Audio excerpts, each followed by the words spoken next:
When I get so homesick, I think I'm going insane. I travel back to Texas in a low-flying plane. All right, everybody, welcome back to Anti-War Radio. It's Chaos 95.9 FM in Austin, Texas, my hometown. I miss you. I wasn't really homesick until I had to change planes at Dallas-Fort Worth. And then I was like, oh, man, I'm almost home. My aunt and uncle live down the street. Now I'm homesick. Anyway, I'm in L.A., and I'm broadcasting on 95.9 FM in Austin, Texas, my home, the town and the airwave.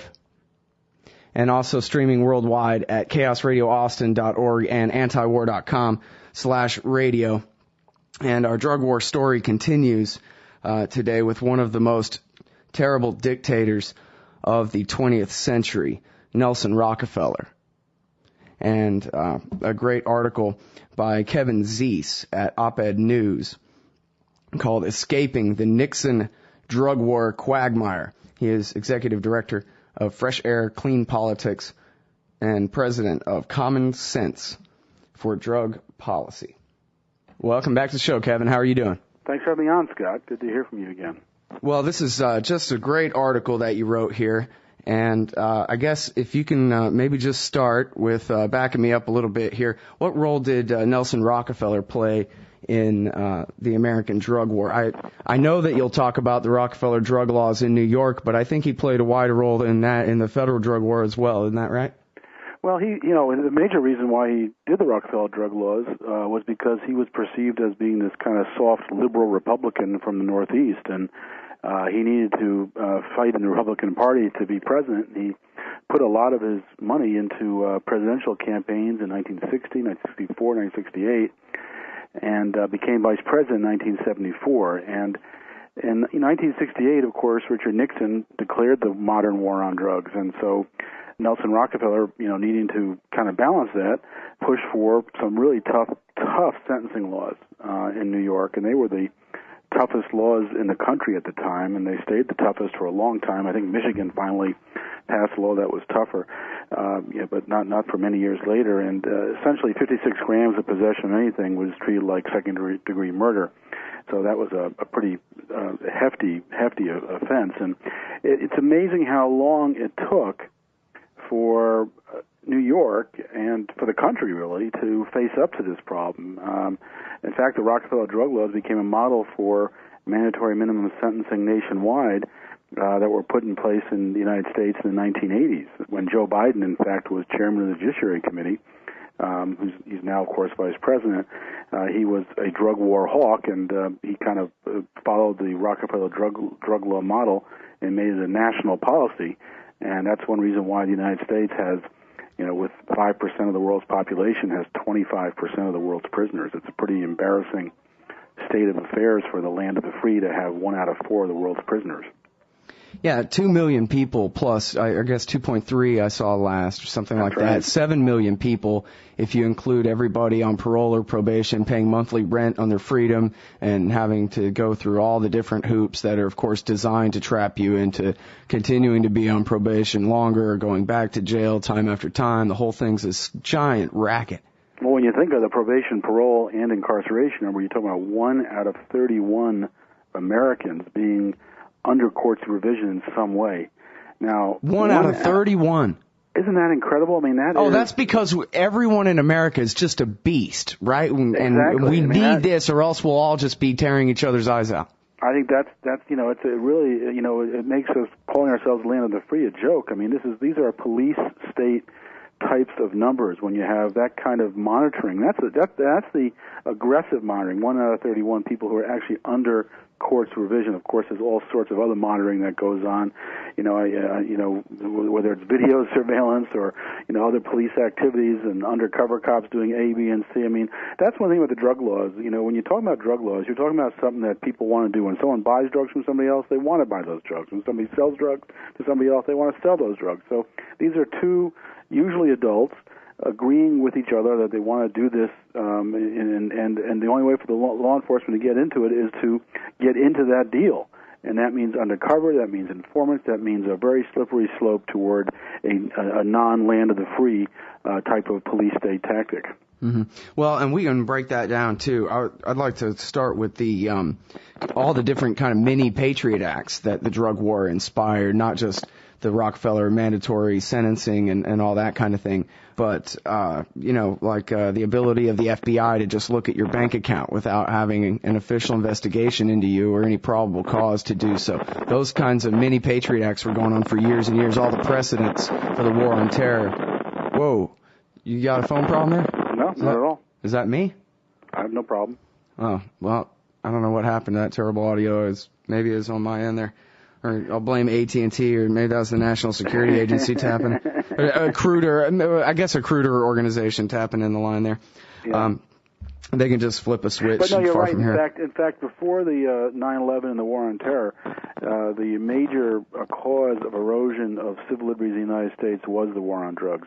We used to call it the drug exception to the Bill of Rights. Whenever a case would go to the U.S. Supreme Court on a search warrant issue or a wiretapping issue or on bail or any of these constitutional rights that the war on drugs butts up against, the drug war exception to the Bill of Rights would result in an erosion of freedom. And so we were really moving very quickly, eroding the power of the Constitution to protect individual rights before 9/11, and it did lay the groundwork for a lot of the even more extreme policies we've seen since the war on terror began. So it's been a very long erosion, and if we really wanted to reinstate the Constitution, we would have a very different country than we have today. We'd have a lot of work to do to undo all of the knots that were made in the name of the war on drugs and the war on terror.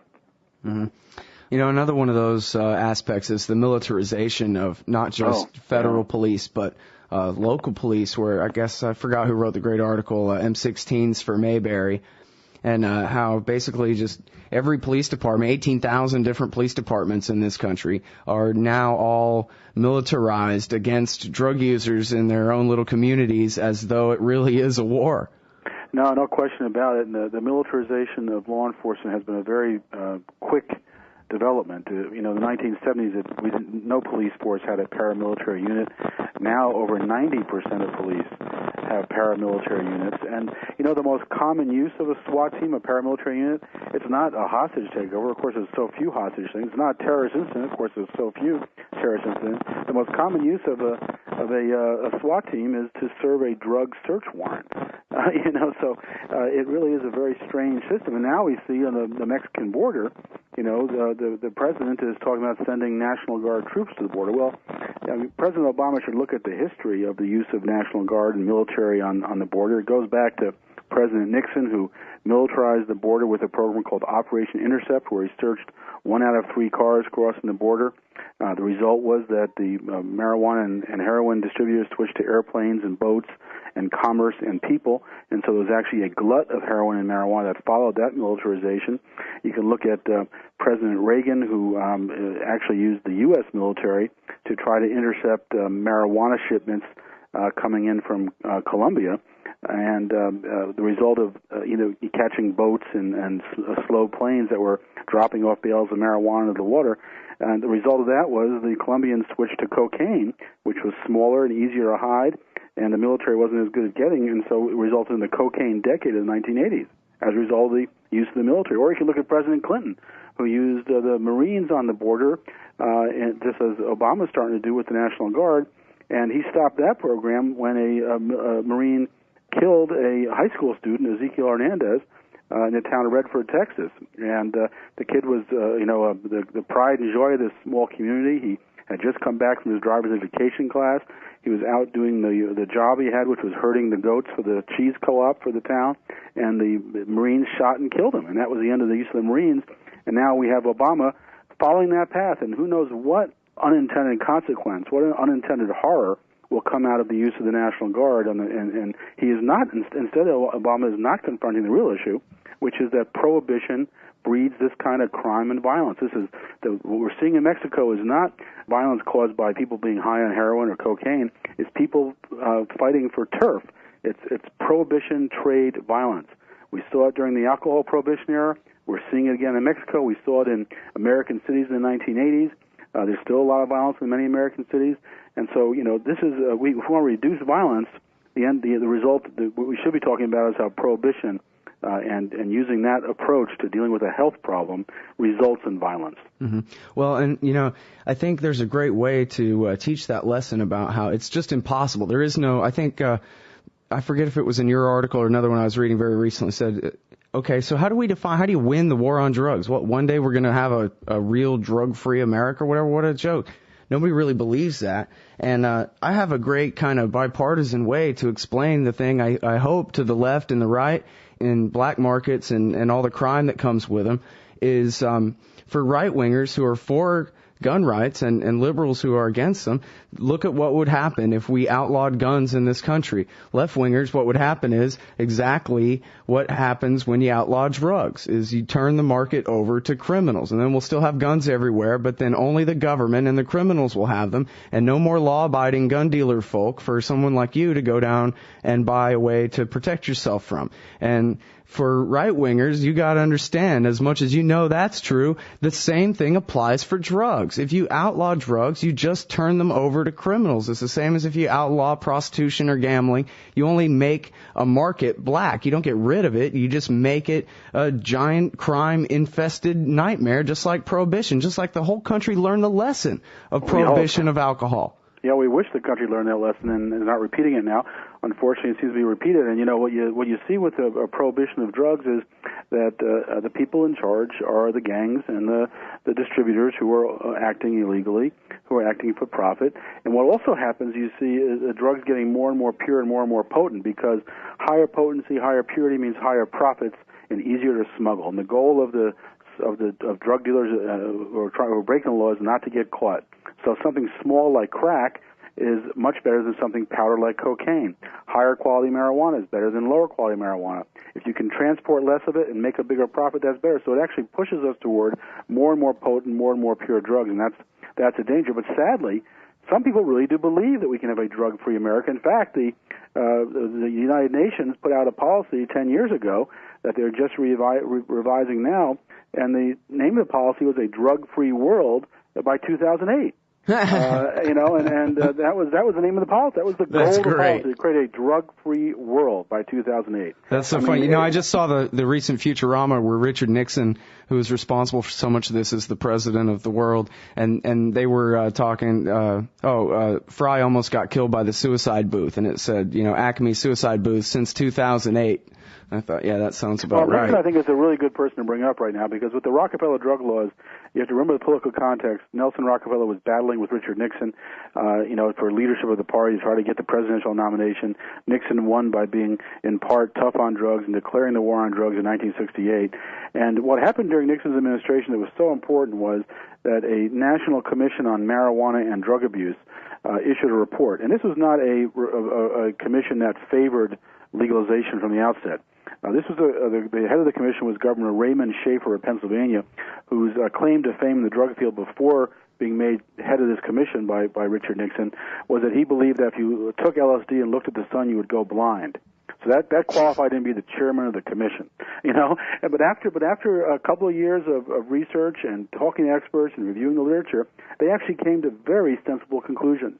They recommended that hard drugs be treated as a public health issue, recommended that marijuana possession and personal cultivation, as well as nonprofit transfer, be decriminalized and not be a criminal offense.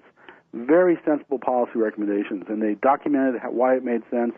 The problem was we had Richard Nixon as president. If you go to our website, CSDP, for Common Sense Drug Policy, csdp.org, you can see the transcripts of the White House tapes from that time period. And President Nixon, just showed his anti-Semitism, his racism, his anti-elite educated people.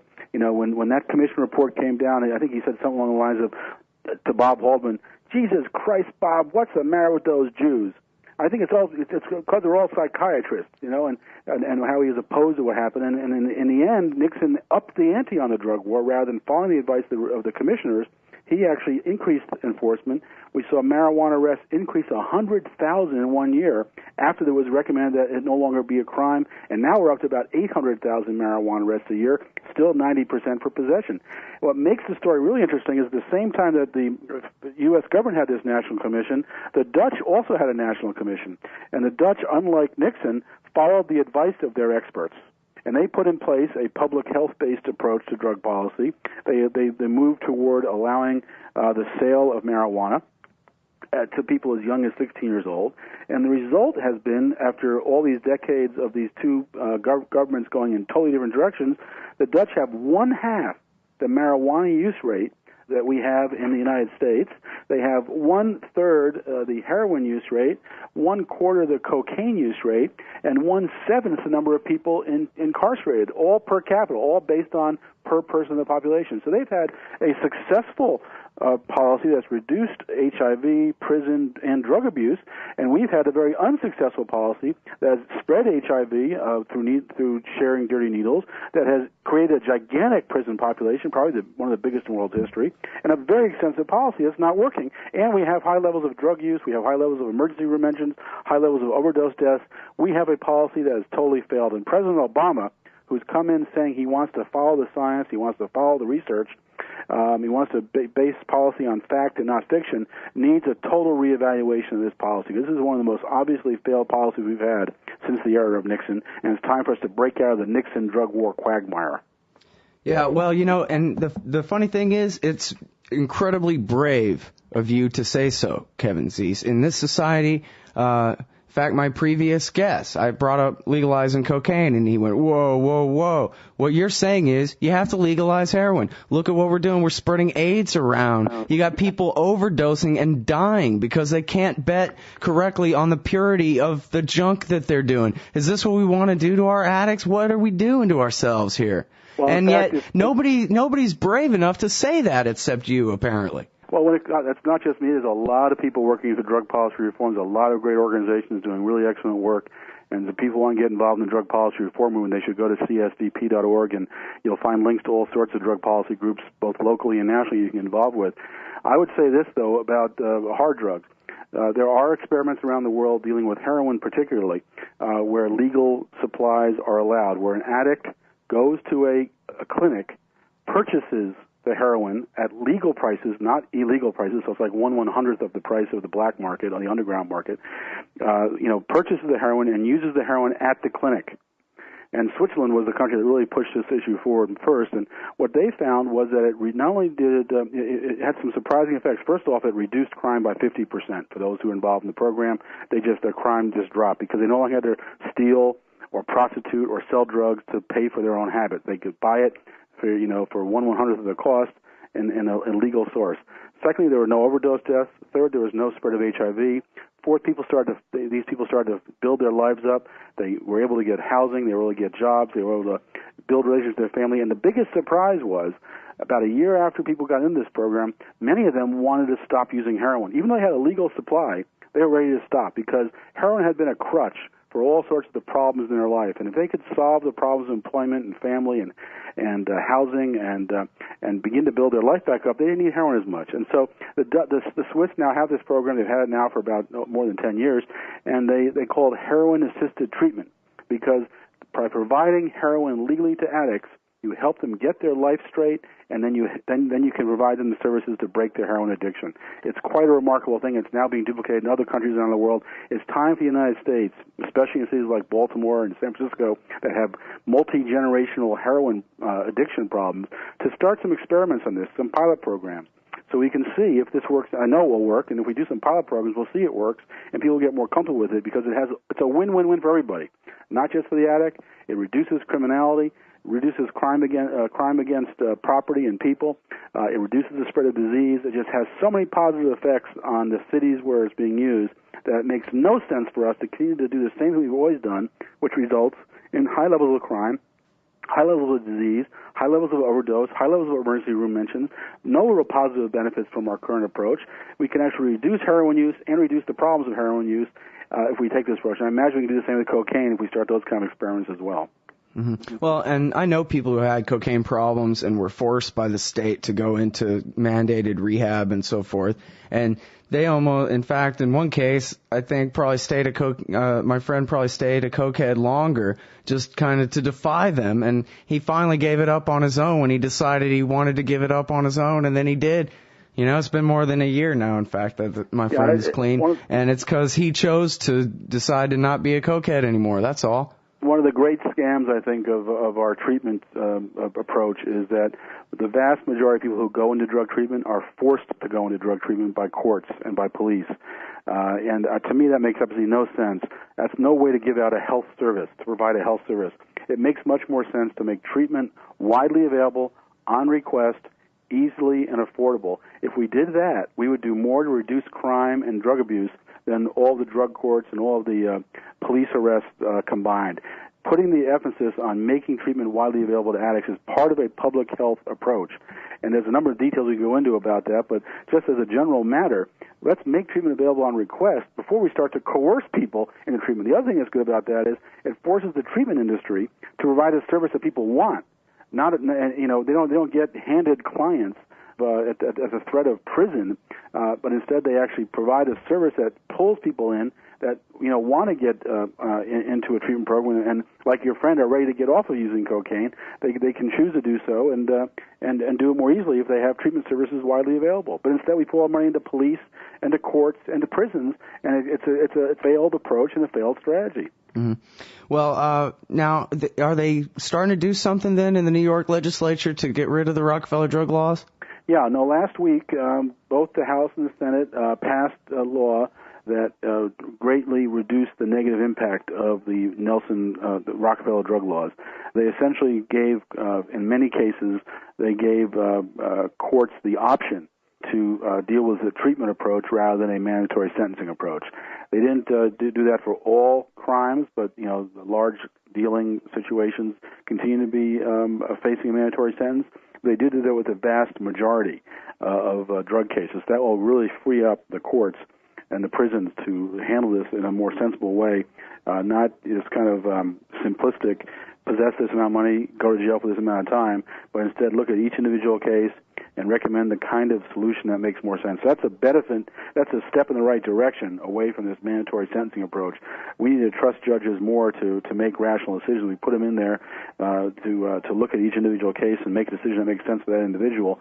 And these mandatory sentencing approaches really need to be repealed. And sadly, we can thank Joe Biden, our vice president, for mandatory sentencing on the federal level. He led that effort. He also led the effort to treat powder cocaine and crack cocaine differently, so that has a really racially unfair impact because crack is treated so much more harshly. And also we can thank Joe Biden for the drug czar. So we have in the White House a strong drug warrior, and so that makes me a little nervous about the kind of progress we need to see in a science-based, a fact-based drug policy rather than a rhetoric and morality-based drug policy that really doesn't work.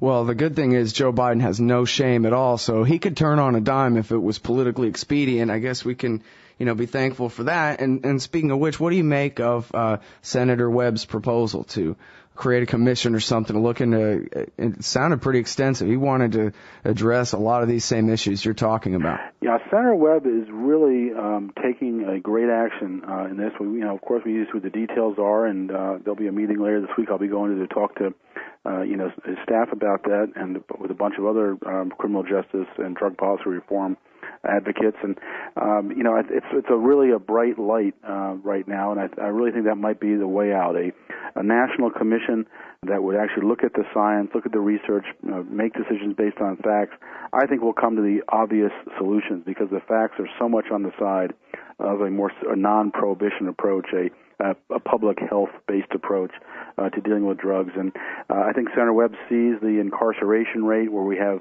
25% of the world's prisoners, the 1 out of 31 on probation, parole, or in prison, as national embarrassments. And I think I'm really pleased he's taking that action. Of course, he'll have to get that through the Senate, have to get that through the White House.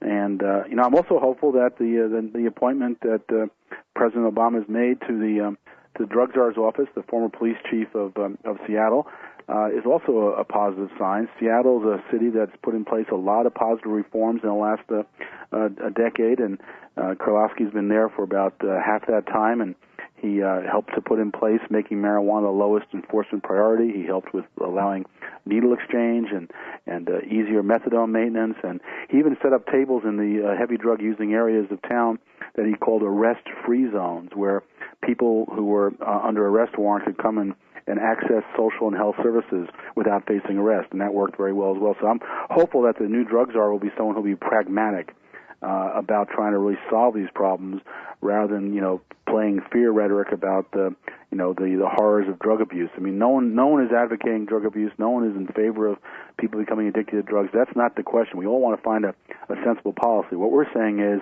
we should have followed the recommendations of the National Commission on Marijuana and Drug Abuse way back in the early 1970s, and it's time for us to update that. Now we've had 40 years experience, and we went through 10 years of a drug-free world now, and we've seen that none of that's going to work, and we've also seen what does work in other countries. That it's time for us to follow what works and not continue to do what doesn't. Kevin Zeese, thank you so much for your time on the show today. Thanks for having me on. Everybody, that's Kevin Zeese from, he's the executive director of Fresh Air, Clean Politics, and president of Common Sense for Drug Policy. His article at Op-Ed News is called Escaping the Nixon Drug War Quagmire. This is Anti-War Radio. We'll be right back.